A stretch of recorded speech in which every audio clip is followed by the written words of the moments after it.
Anda masih menyimpannya, bukan? Foto-foto lama yang tidak pernah Anda buka lagi.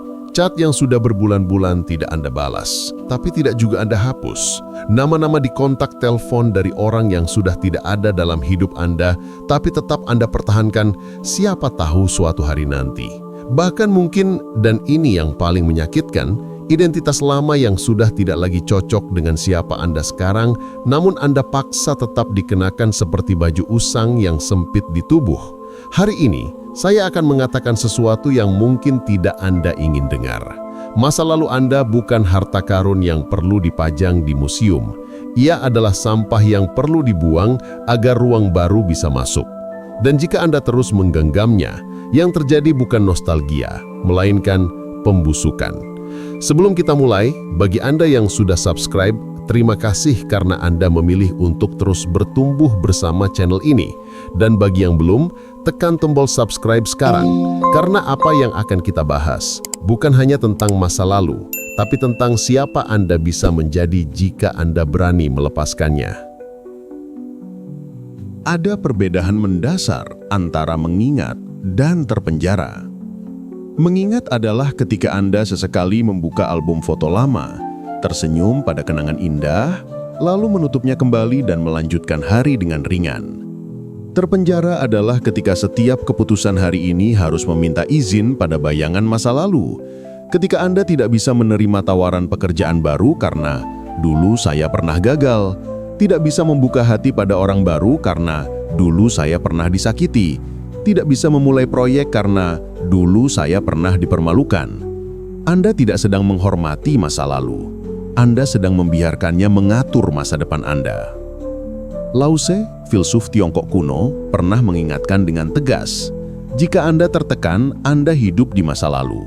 Jika Anda cemas, Anda hidup di masa depan. Jika Anda damai, Anda hidup di masa kini.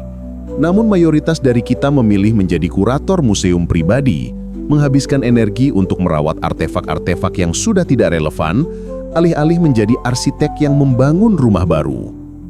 Kita lupa bahwa identitas bukanlah sesuatu yang statis, yang harus diabadikan dan dijaga ketat. Identitas adalah sesuatu yang hidup, yang perlu terus diperbaharui, bahkan jika perlu, diganti sama sekali. Hari ini, kita akan membongkar ilusi berbahaya yang mengatakan bahwa menghargai masa lalu sama dengan mempertahankan masa lalu. Kita akan melihat dengan jelas mengapa museum adalah tempat yang salah untuk menyimpan kenangan Anda, dan mengapa tong sampah, betapa tidak romantisnya kata itu, justru adalah tindakan paling mulia yang bisa Anda lakukan untuk diri sendiri. Mari kita bicara tentang museum terlebih dahulu. Museum adalah tempat yang indah, tenang, tertata rapi, penuh dengan benda-benda yang pernah memiliki nilai besar di zamannya. Anda bisa menghabiskan berjam-jam di sana, mengagumi artefak dari masa lampau, membayangkan bagaimana kehidupan dulu. Tapi perhatikan baik-baik, tidak ada satupun benda di museum yang masih berfungsi dalam kehidupan nyata. Pedang itu tidak lagi dipakai berperang, mahkota itu tidak lagi dikenakan raja, lukisan itu tidak lagi mencerminkan wajah hidup seseorang. Semuanya telah berhenti, diawetkan, diabadikan, tapi mati. Inilah yang terjadi ketika Anda memperlakukan masa lalu seperti museum. Anda merawatnya dengan hati-hati, memastikan setiap detail tetap utuh, mengunjunginya setiap hari dalam pikiran Anda. Dulu saya adalah orang yang percaya diri, Anda katakan pada diri sendiri sambil menatap foto lama. Dulu hubungan saya sempurna, Anda bisikan sambil membaca cat lama yang sudah bertahun-tahun. Dulu saya punya mimpi besar, Anda kenang sambil melihat ijazah yang tergantung di dinding, tapi tidak pernah diikuti dengan tindakan nyata. Anda pikir ini adalah bentuk penghargaan, padahal ini adalah bentuk penolakan.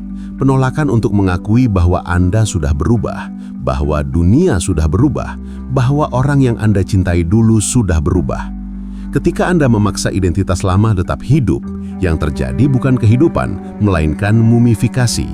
Anda mengawetkan diri Anda sendiri dalam formalin nostalgia. Dan seperti halnya mumi, Anda terlihat utuh dari luar, tapi sudah hampa di dalam. Friedrich Nietzsche, filsuf yang tidak pernah takut mengatakan kebenaran pahit, pernah menulis, Ingatan masa lalu yang berlebihan adalah beban yang akan menghancurkan kehidupan. Ia memahami bahwa manusia yang terus-menerus menoleh ke belakang tidak akan pernah bisa melangkah maju dengan penuh. Kaki Anda mungkin bergerak, tapi mata Anda tertuju ke arah yang salah. Dan cepat atau lambat, Anda akan tersandung, bukan karena jalan di depan sulit, tapi karena Anda tidak pernah benar-benar melihatnya. Sekarang mari kita bicara tentang tong sampah, tempat yang tidak romantis, tidak instagramable, bahkan seringkali dijauhi. Tidak ada yang suka membicarakan sampah, tidak ada yang menulis puisi tentang tong sampah. Tapi inilah kebenarannya, tong sampah adalah salah satu penemuan paling revolusioner dalam peradaban manusia. Tanpa tong sampah, rumah Anda akan penuh dengan sisa makanan yang membusuk, botol-botol kosong yang tidak berguna, kertas-kertas yang sudah tidak penting. Hidup Anda akan menjadi tumpukan kotoran yang menghalangi pergerakan. Tong sampah memberikan sesuatu yang sangat sederhana namun sangat berharga, ruang. Inilah yang kebanyakan orang tidak pahami. Melepaskan masa lalu bukan berarti Anda tidak menghargainya, justru sebaliknya. Ketika Anda membuang pakaian lama yang sudah tidak muat, Anda tidak sedang menghina tubuh Anda yang dulu. Anda sedang menghormati tubuh Anda yang sekarang dengan memberinya pakaian yang pas. Ketika Anda menghapus kontak orang yang sudah tidak ada dalam hidup Anda tidak sedang melupakan mereka. Anda sedang memberi ruang bagi hubungan-hubungan baru yang lebih sehat untuk masuk. Ketika Anda berhenti menceritakan kisah kegagalan lama setiap kali ada kesempatan, Anda tidak sedang menyangkal pengalaman. Anda sedang menolak membiarkan satu bab mengontrol seluruh buku hidup Anda. Marcus Aurelius, sang kaisar filsuf yang memimpin Roma, mengatakan, "Kamu punya kekuatan atas pikiranmu, bukan peristiwa luar. Sadari ini dan kamu akan menemukan kekuatan." Apa artinya ini dalam konteks masa lalu? Artinya adalah peristiwa masa lalu tidak bisa Anda ubah, tapi kekuatan apa yang Anda berikan pada peristiwa itu dalam kehidupan hari ini sepenuhnya ada di tangan Anda.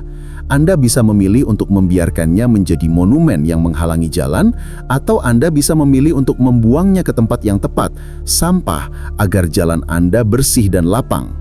Bayangkan sebuah hard disk komputer. Ia memiliki kapasitas terbatas. Jika Anda terus menyimpan file-file lama yang tidak pernah Anda buka, cepat atau lambat hard disk akan penuh.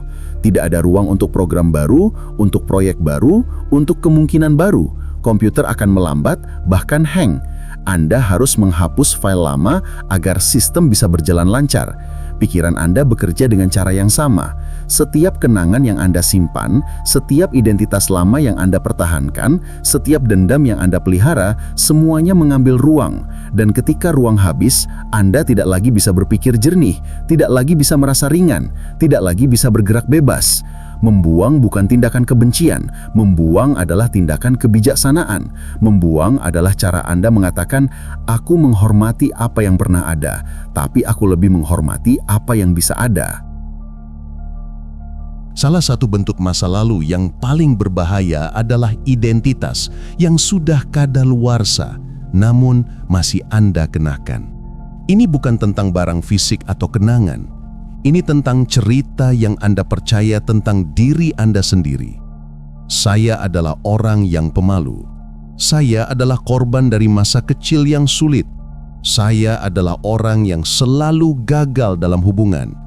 Saya adalah siswa yang bodoh. Perhatikan kata "adalah" dalam setiap kalimat itu. Kata yang membuat identitas menjadi permanen, abadi, tidak bisa diubah. Namun kenyataannya, identitas tidak pernah permanen. 5 tahun lalu, Anda adalah orang yang berbeda. 10 tahun lalu, Anda bahkan tidak mengenali diri Anda yang sekarang. Sel-sel tubuh Anda sudah berganti berkali-kali. Pikiran Anda sudah berkembang. Pengalaman sudah membentuk Anda dengan cara yang tidak bisa Anda prediksi. Tapi entah kenapa, Anda masih memaksa diri mengenakan label lama itu, seolah-olah melepaskannya berarti kehilangan diri sendiri. Seorang Buddha pernah mengajarkan, tidak ada yang permanen kecuali perubahan itu sendiri. Ini bukan hanya filosofi abstrak, ini adalah kebenaran biologis, psikologis, dan eksistensial. Setiap detik Anda berubah. Namun ego Anda yang takut kehilangan pegangan mencoba menciptakan ilusi stabilitas dengan berpegang pada identitas lama. Dan dalam proses itu, Anda justru menciptakan penderitaan karena Anda memaksa diri menjadi sesuatu yang sudah tidak lagi benar. Mari ambil contoh konkret. Ada seorang pria yang dulu dikenal sebagai anak nakal di sekolah. Ia sering berkelahi, tidak pernah belajar, dihukum berkali-kali. Sekarang, 20 tahun kemudian, ia sudah menjadi ayah yang bertanggung jawab, bekerja keras, mengasihi keluarganya. Namun setiap kali ada reuni, semua orang masih memperlakukannya seperti anak nakal itu. Dan yang lebih tragis, ia sendiri masih memperlakukan dirinya seperti itu. Ketika ada masalah di tempat kerja, pikiran pertamanya adalah, memang saya seperti ini, saya selalu membuat masalah. Ia tidak sedang jujur dengan dirinya sendiri. Ia sedang setia pada identitas yang sudah mati. Identitas lama adalah seperti rantai yang terbuat dari kabut. Tidak nyata, tapi kita memperlakukannya seolah-olah tidak bisa dipatahkan. Dan selama kita tidak berani mengangkat tangan dan mengakui, saya bukan lagi orang itu, maka kita akan selamanya terjebak dalam penjara tanpa dinding. Pertanyaan yang mungkin muncul di benak Anda sekarang, baiklah, saya mengerti. Tapi bagaimana caranya? Bagaimana saya tahu apa yang harus dibuang dan apa yang harus dipertahankan? Bagaimana saya bisa melepaskan tanpa merasa kehilangan?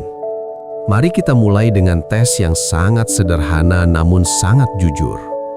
Ambil sebuah kenangan, sebuah barang atau sebuah identitas lama yang Anda pegang. Lalu tanyakan pada diri Anda, apakah ini membuat saya lebih hidup hari ini atau justru membuat saya lebih mati? Bukan apakah ini pernah penting? Tentu saja pernah. Bukan apakah ini indah? Mungkin sangat indah. Tapi apakah ini, hari ini, di kehidupan Anda yang sekarang, memberi Anda energi atau menguras energi? Apakah ini membuka jalan atau menutup jalan? Apakah ini membebaskan atau memenjarakan?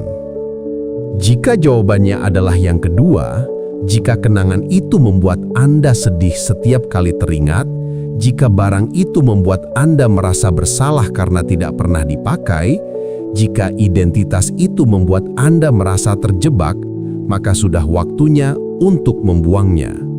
Bukan dengan kebencian, bukan dengan drama, tapi dengan rasa terima kasih. Anda bisa berkata dalam hati, terima kasih sudah pernah ada. Terima kasih sudah mengajarkan saya sesuatu. Tapi sekarang, saya harus melanjutkan tanpa kamu.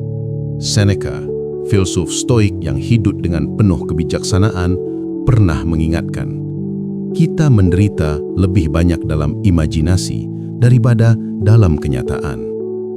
Mayoritas rasa takut kita dalam melepaskan masa lalu adalah imajiner. Kita takut kehilangan diri sendiri, padahal justru dengan melepaskan, kita menemukan diri yang lebih sejati. Kita takut melupakan pelajaran, padahal pelajaran yang benar-benar penting sudah menjadi bagian dari kita, tidak perlu disimpan dalam bentuk kenangan yang menyakitkan. Kita takut mengkhianati orang yang pernah ada, padahal orang yang benar-benar mencintai kita tidak akan pernah mau kita terjebak dalam kenangan mereka. Jadi, mulailah dengan yang kecil.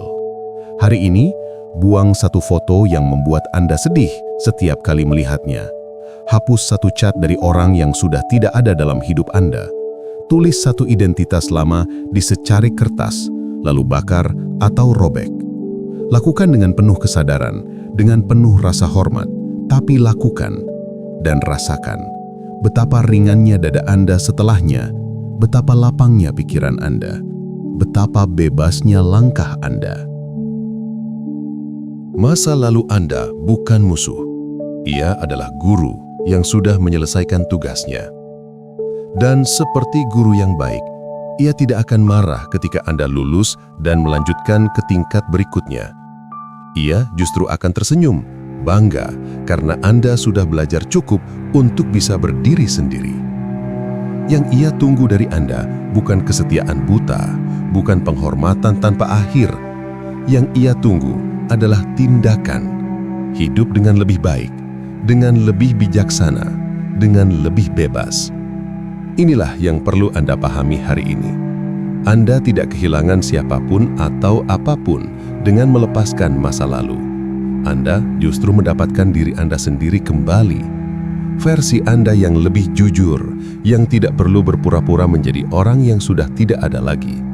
Versi Anda yang lebih ringan, yang tidak harus membawa beban yang bukan miliknya. Versi Anda yang lebih hidup, yang bisa merespons hari ini dengan seluruh kehadiran. Bukan separuh kehadiran, sementara separuhnya masih terjebak di masa lalu. Museum adalah tempat yang indah untuk dikunjungi sesekali, tapi bukan tempat untuk tinggal. Hidup Anda bukan pameran artefak. Hidup Anda adalah rumah yang terus dibangun, dengan ruang yang harus dijaga agar tetap lapang. Dan kadang, menjaga ruang berarti membuang apa yang sudah tidak lagi pantas ada di sana. Bukan karena tidak pernah berharga, tapi karena waktunya sudah berlalu. Heraklitus, filsuf Yunani kuno, pernah mengatakan dengan tegas, "Tidak ada yang bisa melangkah ke sungai yang sama dua kali, karena bukan sungai yang sama dan bukan orang yang sama." Air terus mengalir, sungai terus berubah, dan Anda juga terus berubah. Berhentilah mencoba menjadi orang yang Anda 5 tahun lalu. Orang itu sudah pergi, dan itu bukan tragedi. Itu adalah kehidupan. Maka berdirilah hari ini dengan tangan yang kosong namun lapang. Tanpa beban identitas lama yang tidak lagi cocok, tanpa rantai kenangan yang menyakitkan, tanpa kewajiban palsu untuk mengabadikan apa yang seharusnya sudah dibiarkan pergi. Anda bebas, Anda selalu bebas. Yang perlu Anda lakukan hanyalah memilih untuk merasakan kebebasan itu. Terima kasih telah menyimak hingga akhir. Jika refleksi ini menyentuh sesuatu dalam diri Anda, bagikan kepada mereka yang mungkin juga sedang berjuang melepaskan masa lalu mereka. Dan jangan lupa untuk subscribe, karena perjalanan menuju kebebasan adalah perjalanan yang lebih indah ketika kita lalui bersama-sama. Sampai jumpa di refleksi berikutnya, di mana kita akan terus belajar menjadi lebih bijaksana, lebih berani, lebih hidup, dan salam tetap tenang.